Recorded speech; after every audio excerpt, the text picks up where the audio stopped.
নমস্কাৰ, মই ধীৰাজ আৰু আজি গৈ আছোঁ পাথৰীঘাটলৈ আৰু পাথৰীঘাট চাই আমি যাম দৰঙৰ দুটা আচৰিত পুখুৰীলৈ। গতিকে ভিডিঅ'টো আপোনালোকে শেষলৈ চাই থাকিব।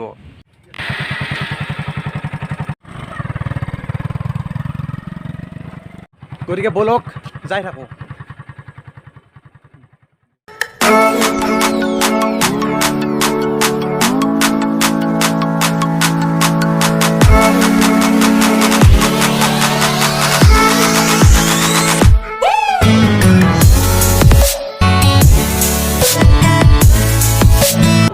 আজি বহুত বতৰটো ঠাণ্ডা আৰু সিদিনাখনৰ নিচিনা আজি কপালৰ কাম মুচিব লগা নহয়। তো নমস্কাৰ বন্ধুসকল, স্বাগতম জনাইছোঁ মোৰ অন্য ভিডিঅ'লৈ।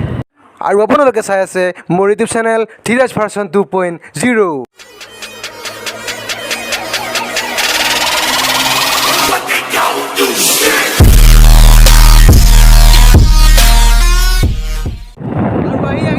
আমি পৰিচকা আৰু পৰিচকৰ পৰা আৰু বহুত দূৰ নাই আৰু অলপ গ'লে আমি পাথৰঘাট পাই যাম।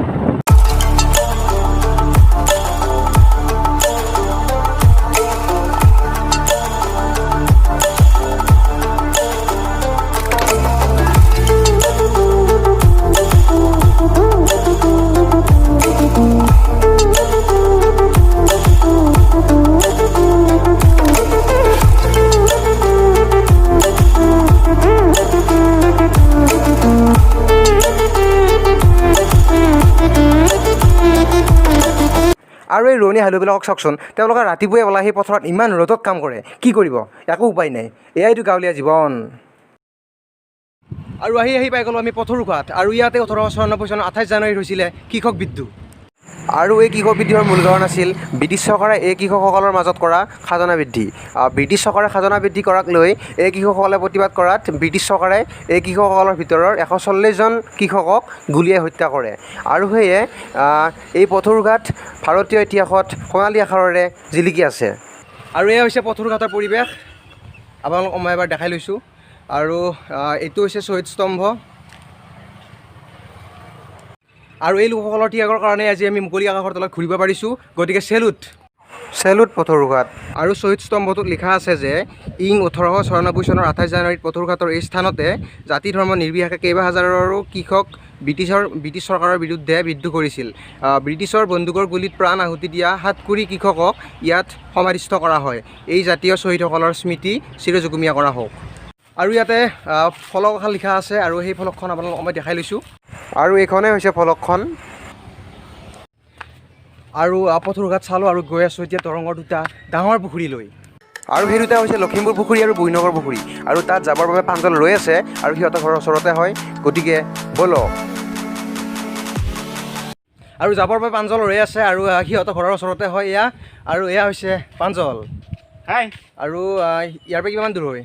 ইয়াৰ পৰা বহুত নহয়, মানে কি আৰু 1-1.5 কিলোমিটাৰমান মানে গ'লে পাই যাম আৰু। গতিকে আমি 1-1.5 কিলোমিটাৰমান গৈ পাম লখিমপুৰ পুখুৰী আৰু বুঢ়ীনগৰ পুখুৰী। গতিকে ভিডিঅ'টো চাই থাকক। আৰু এতিয়া যাব লাগে আৰু এইবাৰ বাইক মই চলাম। মানে পাঞ্জলে চলাব পাৰিলেহেঁতেন, কিন্তু ইয়াৰ হাতৰ কিবা এটা হৈ আছে। গতিকে বাইক এবাৰ মই চলাম।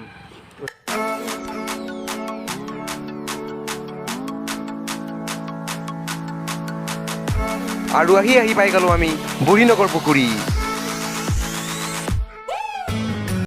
আৰু আহি পাই গ'লোঁ আমি সেই বুঢ়ীনগৰ পুখুৰী। আৰু এই বুঢ়ীনগৰ পুখুৰীটো ইমান ডাঙৰ চাওক।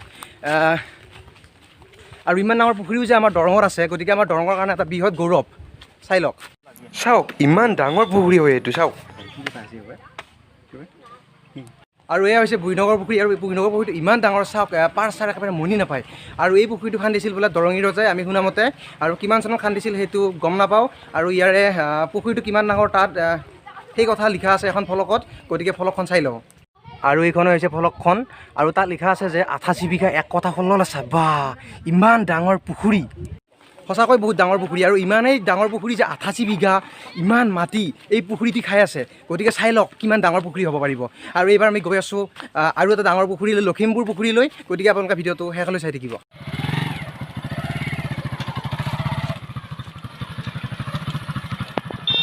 গতিকে ব'লক এতিয়া লখিমপুৰ পুখুৰীলৈ। আৰু গৈ পালোঁ আমি সেই লখিমপুৰ পুখুৰী।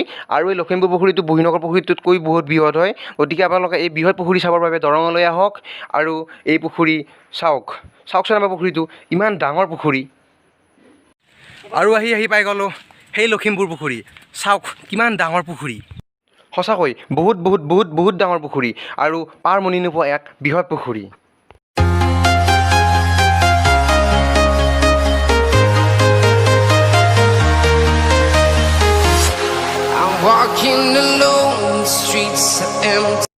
আৰু এই যে আপোনালোকে সৰু সৰু পুখুৰীকেইটা দেখিছে মানে ইয়াত আচলতে মাছ পোৱা হয় মানে সৰু সৰু মাছকেইটা ইয়াত ৰখা হয় আৰু যেতিয়া সিহঁত ডাঙৰ হয় তেতিয়াহ'লে ডাঙৰ পুখুৰীটোত এৰি দিয়া হয়। আৰু লখিমপুৰ পুখুৰীৰ নিজা মাছ উৎপাদন কেন্দ্ৰ আছে আৰু তালৈ যাব পাৰিলে মই দেখাম, গতিকে চাই থাকক ভিডিঅ'টো। আৰু লখিমপুৰ পুখুৰীৰ ওচৰতে আছে লখিমপুৰ আঞ্চলিক মীন মহল সমিতি আৰু ইয়াতে এই পুখুৰীৰ কাৰণে মাছ উৎপাদন কৰা হয় আৰু সেই দৃশ্য মই আপোনালোকক দেখাই আছোঁ। আৰু এয়া হৈছে লখিমপুৰ আঞ্চলিক মীন মহল সমিতিৰ চৌহদ আৰু ইয়াৰ কাষতে আছে এটা সুন্দৰ মন্দিৰ। চাওক মন্দিৰটো ইমান মজা লাগিছে। আৰু এয়া হৈছে লখিমপুৰ পুখুৰীৰ লখিমপুৰ আঞ্চলিক মীন মহল সমিতিৰ এয়া চৌহদ আৰু ইয়াতে মাছৰ উৎপাদন কৰা হয় আৰু মাছ উৎপাদন কৰা তালৈ মই যাই আছোঁ আৰু আপোনালোকে ভিডিঅ'টো চাই থাকিব। আৰু ইয়াতে মানে মাছৰ উৎপাদন কৰা হয় মানে বছৰৰ এটা দিনত ইয়াত মাছ উৎপাদন কৰা হয় আৰু এতিয়া বাৰু বন্ধ আছে বস্তুটো। আৰু এই যন্ত্ৰবিলাকৰ সহায়তে মাছৰ উৎপাদন কৰি এই পুখুৰীটোত এৰি দিয়া হয় আৰু চাইণ্টিফিক পদ্ধতিৰে এনেকৈয়ে মাছৰ উৎপাদন কৰা হয়। আৰু এই পুখুৰীৰ ভিতৰতে আছে নাও কেইখনমান আৰু নাও উঠিবলৈ চেষ্টা কৰিম। আৰু এই পুখুৰীটো ইমান বৃহৎ পুখুৰী চাওক, ইটো পাৰৰ পৰা সিটো পাৰ মনি নাপায় আৰু ইমান ডাঙৰ পুখুৰী যে আমাৰ দৰঙত আছে, সেয়ে দৰঙৰ কাৰণে এক গৌৰৱৰ কথা। আৰু এতিয়া গৈ আছোঁ নাৱত উঠিবলৈ, তো বলক আপোনালোক।